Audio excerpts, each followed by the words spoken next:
well-established relationship between the human dream of commanding the horse and the driving pleasure.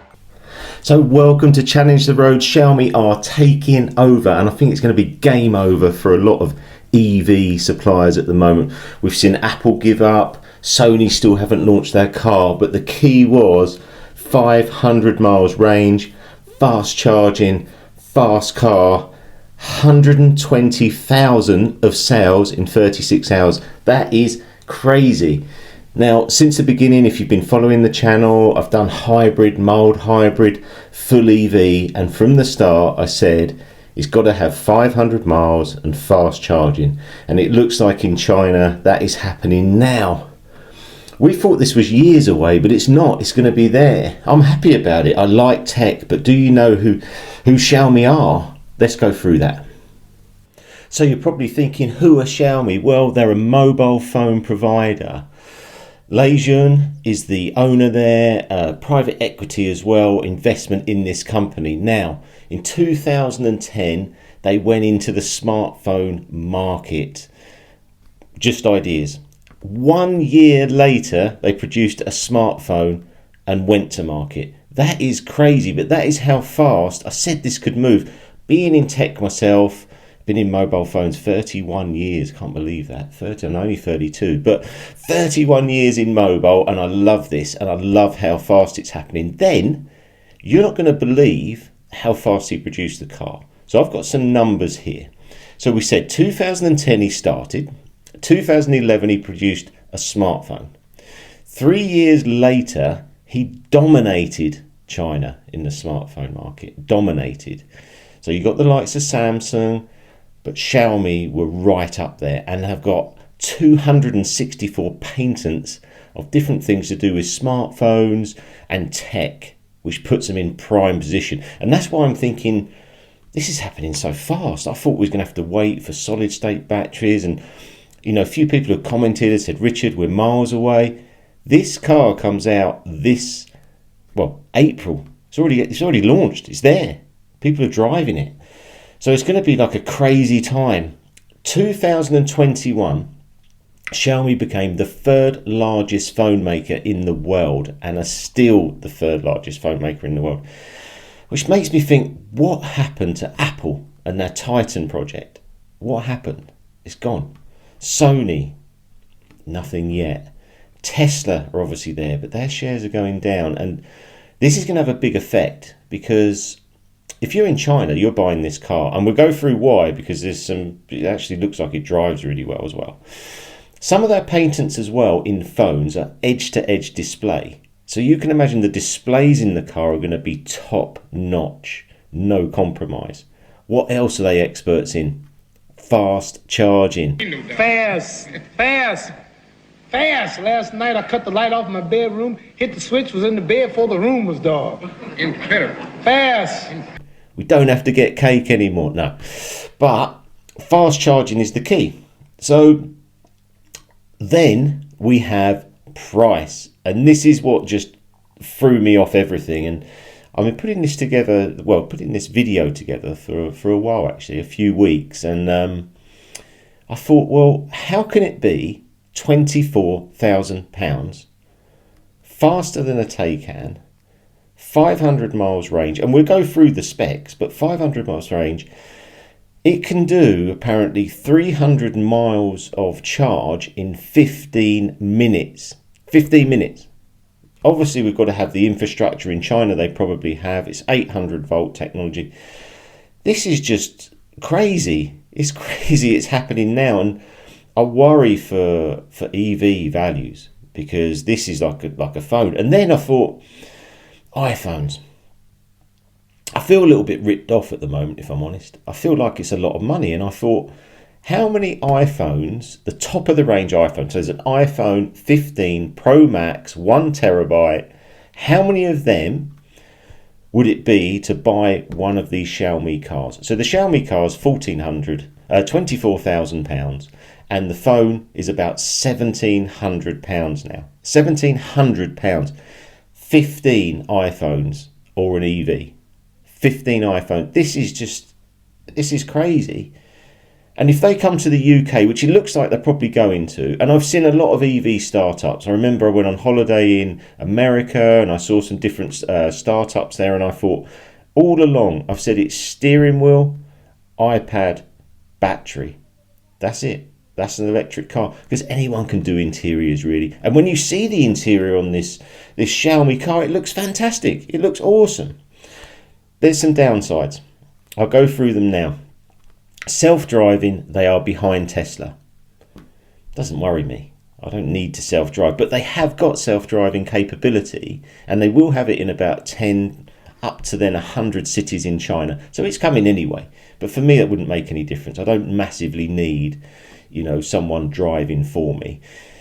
I like the ability that the car has a nice bit of tech, but obviously in the background, and it helps you. Now, they are going to have an amazing product here. What I'm going to do, I'm going to tell you the range, go through all the specs, go for the interior, and then talk to you about performance, which is a key as well. I think all EVs are too fast, but these numbers are incredible. So let's go through that. Right, let's go through. I've got it here, Car Magazine. Smartphone manufacturer Xiaomi has revealed its first EV, which we know. High power flagship, price from 24,000, aims at Porsche and Tesla. Really, really cool, and I love the pricing. So let's just have a look. The range topping max 33,000.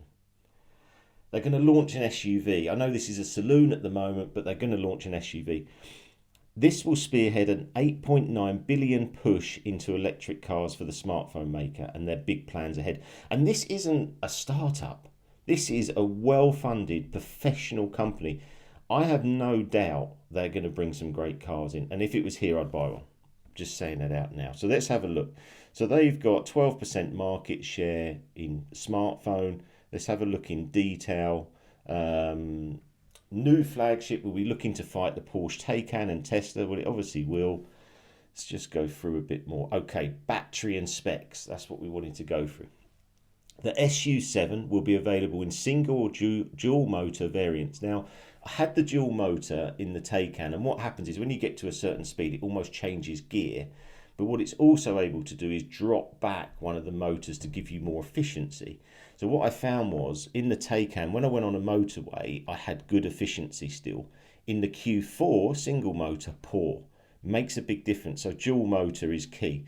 All-wheel drive, we're in England. I think we need all-wheel drive. It's where it can get a bit skiddy. That's a lot of power. So the top of the range, 479 kilowatts. Let's put that into perspective. That's 664 horsepower. That is more horsepower than my Lamborghini STO race car. That is ridiculous. Right, that's good for 0 to 60 in 2.78. So it's going to be under 2.7 to 60. Top speed 165. You're never going to do that anyway. But this is the key. Range. I love this bit.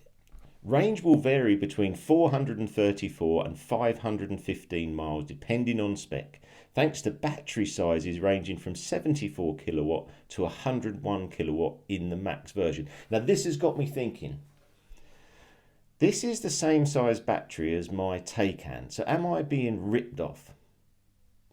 I'm going to put it out there.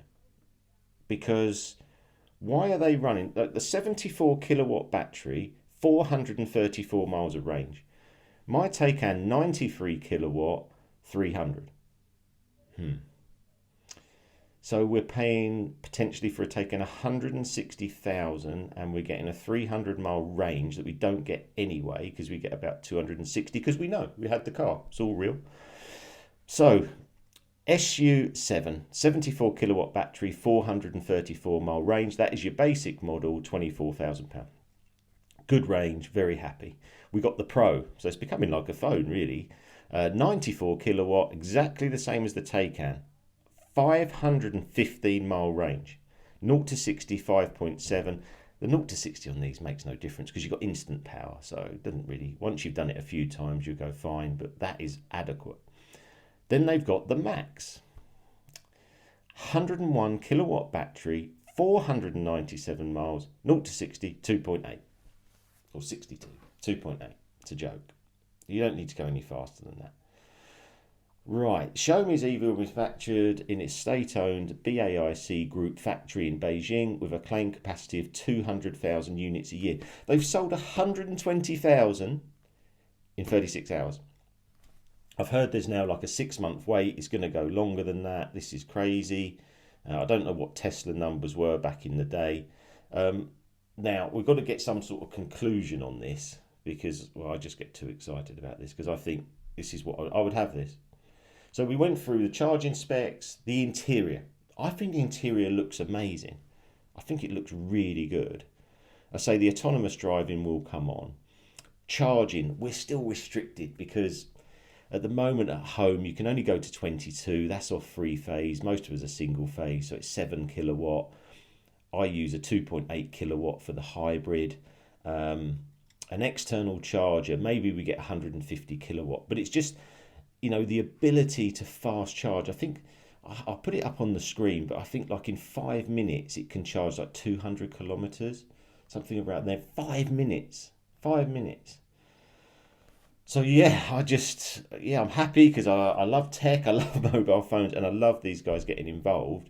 And it's just showing to us that really at the moment we could be in vehicles that are way overpriced, not adequate range-wise. But we don't know how good this car is. I'm even thinking I might just go to China and drive one. That's how I feel about it. I might just go over there and just review one because, yeah, I'm really keen on it.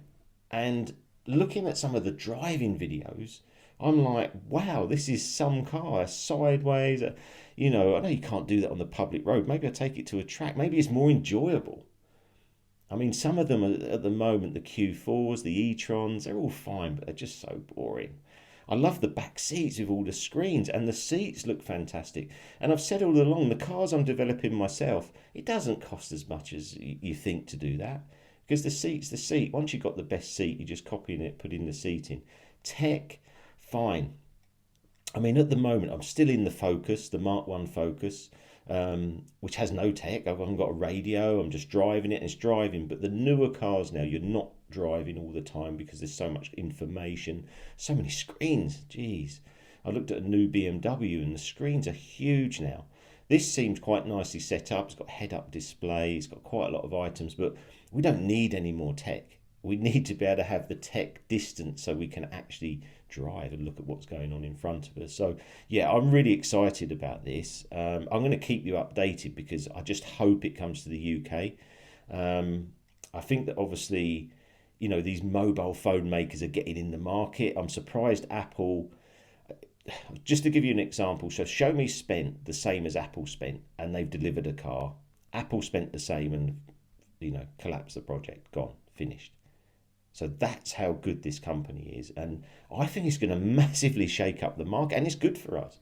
Why do we have to pay so much for an electric car? And actually the cost of running, and if you haven't got a home charger and that's still quite expensive to run. So the car needs to be below really the price of an equivalent petrol. And this does look fantastic. So hope you enjoy these videos. If you get a chance to like, share, subscribe, it really helps us grow. I'm excited. I couldn't wait to bring you this video. So have a good day and I'll see you again soon.